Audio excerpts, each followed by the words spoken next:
ఓం శ్రీ సాయిరామ్.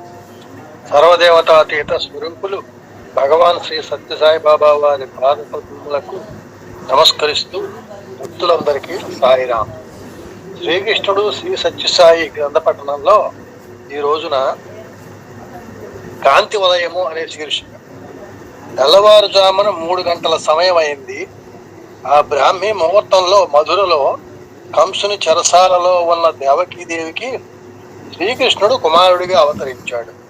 దేవకి వసుదేవుల ఆనందానికి హద్దు లేదు. ఆ లీలా బాలుడు ఆ పురిటింటిలో వెలుగుతున్న జ్యోతిలా ప్రకాశింపసాగాడు. ఆ తేజో వైభవాన్ని తల్లిదండ్రులు ఎంతో ఆశ్చర్యంగా తిలకించారు. భాగవతంలో దశమ స్కందంలో 115వ పద్యం.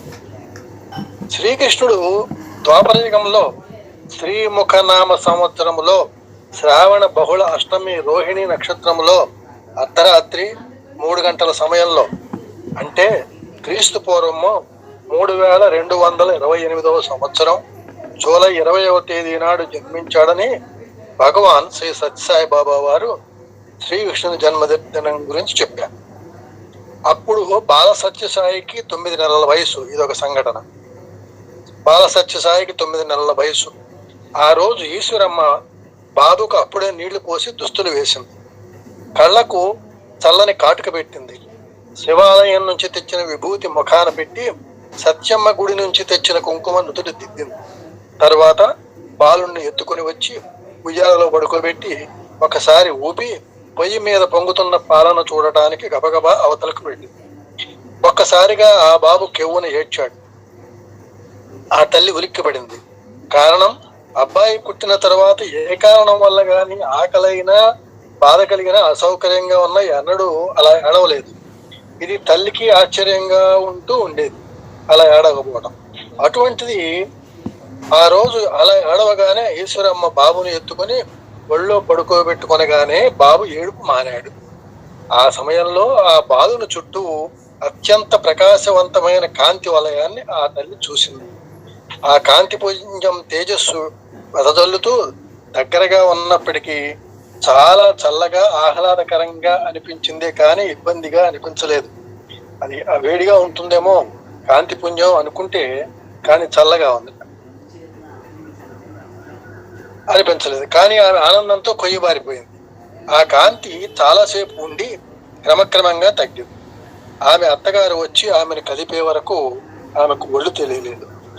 ఒడిలో లీలాబాలుడు నిద్రపోతూనే ఉన్నాడు. లక్ష్మమ్మ ఈశ్వరమ్మను ఏమి జరిగిందని అడిగింది. అప్పుడు ఈశ్వరమ్మ బాబు చుట్టూ పెద్ద కాంతి వలయం చూశానని, ఇప్పటికీ ఆ కాంతి రేఖలు తన స్పష్టంగా కనిపిస్తున్నాయని అన్నది.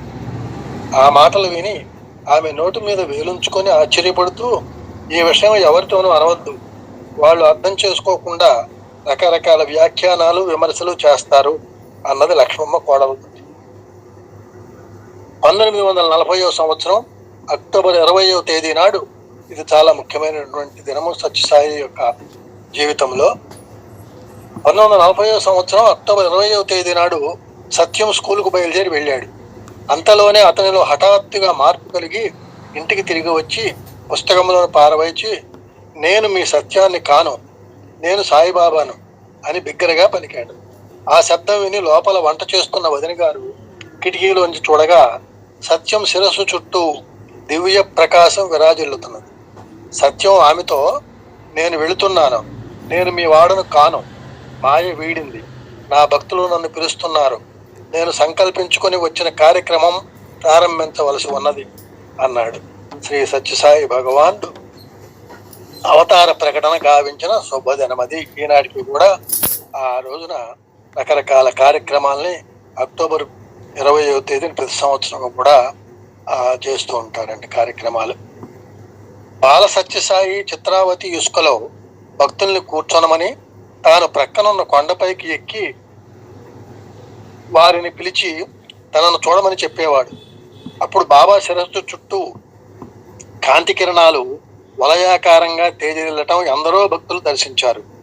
ఒక్కొక్కసారి బాబా పాలభాగంలో సదాశివుని త్రినేత్రం వలె మిరుముట్లు గొలిపే దివ్య జ్యోతి కనిపించేది. అటువంటి అద్భుత దర్శనానికి తట్టుకొనలేక కొందరు భక్తులు మోర్చిపోయేవారు. అటువంటి సమయంలోనే ఒకసారి స్వామి ఈ కారణం చేతనే ఇటువంటి దర్శనములను మీకు ఒసగటం మానుకున్నాను. మీరు ఈ శక్తికి తట్టుకొనలేరు అన్నారు. శ్రీ సత్యసాయిబాబా వారిని గురించి ప్రఖ్యాత రష్యన్ శాస్త్రవేత్త, అరిజోనా విశ్వవిద్యాలయం ప్రొఫెసర్ అయిన డాక్టర్ ఫ్రాంక్ జి బరోనోవిస్కీ ఆశ్చర్యకరమైన విషయాలను వెల్లడించారు. ఆయన భారతదేశంలోని వందలాది మంది పవిత్రులైన సాధువులను, మహాత్ములను పరిశోధించారు. తన దగ్గర ఉన్న కెర్లియన్ కెమెరాతో అనేక మందిని ఫోటోలు తీశారు. ఆ కెమెరా ద్వారా బయోమాగ్నెటిక్ ఫీల్డ్ ప్రకాశిస్తుంది. అప్పుడు వారి చుట్టూ ప్రకాశించే దివ్యకాంతి మండలాన్ని ఫోటో తీయడం సాధ్యమవుతుంది.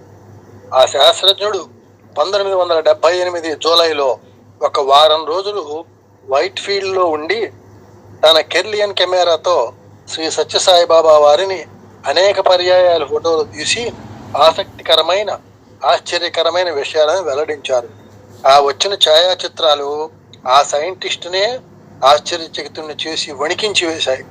వాటిని చూచి ఆ శాస్త్రజ్ఞుడు ఇలా అంటున్నాడు: ఈ ఫోటోలలో వచ్చింది స్వామివారి సాధారణ చిత్రం కాదు.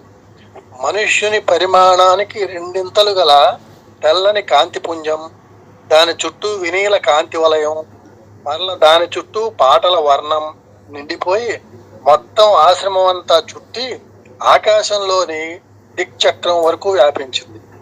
తెల్లని కాంతి శక్తికి, వినీల వర్ణం ఆనందానికి, పాటల వర్ణం ప్రేమకు సంకేతాలు. తెల్లని కాంతిమో శక్తికిట, వినీల వర్ణమేమో ఆనందానికి, పాటల వర్ణం ప్రేమకు సంకేతాలు. ఈయన అమితమైన భక్తి శక్తికి, అనంతమైన ఆనందానికి, మూర్తి భవించిన ప్రేమకు ప్రతీక. ఈ మూడు స్వామిలో వెల్లడైనటువంటి అమితమైన శక్తి, అనంతమైన ఆనందం, మూర్తి భవించిన ప్రేమ. ప్రపంచం మొత్తంలో ఈనాడు ఇటువంటి అత్యద్భుత శక్తి సంపన్నుని నేను ఇంతవరకు ఎక్కడా చూడలేదు అని బృందావనంలో కళ్యాణ మంటపంలో భక్తులు నిండి ఉన్న సభలో ప్రకటించారు ఈ కెర్లియన్ కెమెరా సైంటిస్ట్ బరోనోవిస్కీ. ఆ బరోనోవిస్కీ శాస్త్రజ్ఞుడు ఇంకా ఇలా అన్నారు: స్వామి ఉపన్యసిస్తున్నంత సేపు స్వామిని నేను గమనించాను. తేజ ప్రసారంలోని గులాబీ రంగు స్వామి వెనుక వైపున ఉన్న వేదిక గోడల సరిహద్దులు దాటిపోయింది. ఆ హాల్ అంతా నిండిపోయి మీ అందరినీ అందులో ముంచివేసింది. ఈ అద్భుతమూర్తి శక్తి విజ్ఞాన శాస్త్రానికి అతీతం. వారం రోజులుగా ఉదయము సాయంత్రము స్వామి మీ మధ్య నడిచేటప్పుడు పరిశీలిస్తూనే ఉన్నాను.